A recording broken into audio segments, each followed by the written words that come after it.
શહેરના સેટેલાઇટ વિસ્તારમાં કંસલ પરિવાર દ્વારા જળખોર ગૌધામ ગૌશાલાને મદદરૂપ થવા માટે 11મી જાન્યુઆરીથી ભવ્ય ભાગવત કથાનું આયોજન કરવામાં આવ્યું છે। સુરત શહેર એક સેવા નગરી તરીકે ઓળખાય છે, જેમાં સુરતમાં વસતા લોકો હર હંમેશા સેવાના કાર્ય માટે અગ્રસર રહેતા હોય છે।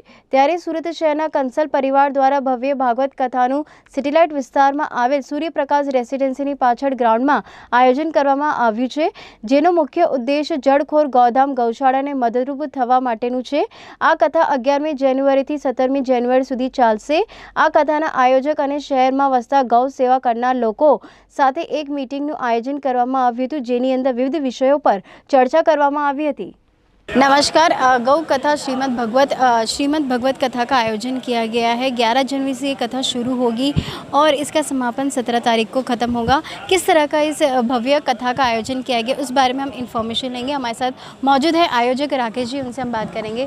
जी, किस तरह का ये आयोजन किया गया है और कहाँ से कहाँ तक रहेगा और कौन से स्थल पर ये आयोजित किया गया? कथा 11 तारीख से 17 तारीख तक जनवरी की रहेगी। कथा का समय दोपहर को 3:30 से 7 बजे तक का रहेगा प्रतिदिन। और 11 तारीख को सुबह महेश्वरी भवन के सामने शच्या माता मंदिर से कलश यात्रा सुबह 8:30 बजे निकलेगी और कथा स्थल पे आएगी। और कथा स्थल सूर्यप्रकाश रेसिडेंसी के पीछे सिटी लाइट पे रखा गया है और कथा के स्थल पे पार्किंग की भी अच्छी व्यवस्था है। और मलुक पीठाधीश्वर कथा करेंगे और श्रीमद् भागवत कथा का आयोजन है। संख्या में भक्त उपस्थित रहेंगे और इस कथा का मुख्य उद्देश्य क्या है? कथा के अंदर कम से कम 5000 से 6000 लोगों की डेली आने की संभावना है, क्योंकि महाराज जी के चाहने वाले बहुत हैं और महाराज जी को सुनने के लिए बहुत लोग तरसते रहते हैं। और इस ऐसा अच्छा अवसर मिल रहा है कि महाराज जी हमारे बीच सूरत आ रहे हैं। तो और कथा का मेन उद्देश्य जो है वो गौ सेवा है।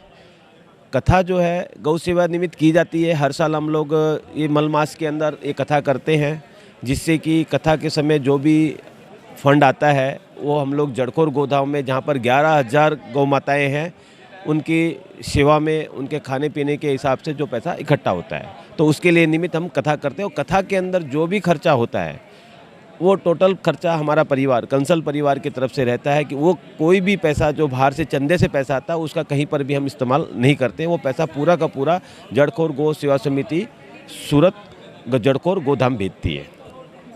तो जैसे हमने बात की, आयोजक ने बताया कि किस तरह से सूर्य प्लाजा के पीछे जो ग्राउंड है वहाँ पे इस कथा का आयोजन किया गया है। 11 जनवरी से कथा का लाभ भक्त जो हैं वो ले सकते हैं। आने वाले इस कथा का मुख्य उद्देश्य यही है कि वो जो भी दान जो एकत्रित होगा वो गौशाला में जाएगा और गौ सेवा के लिए वो दान उपयोग किया जाएगा।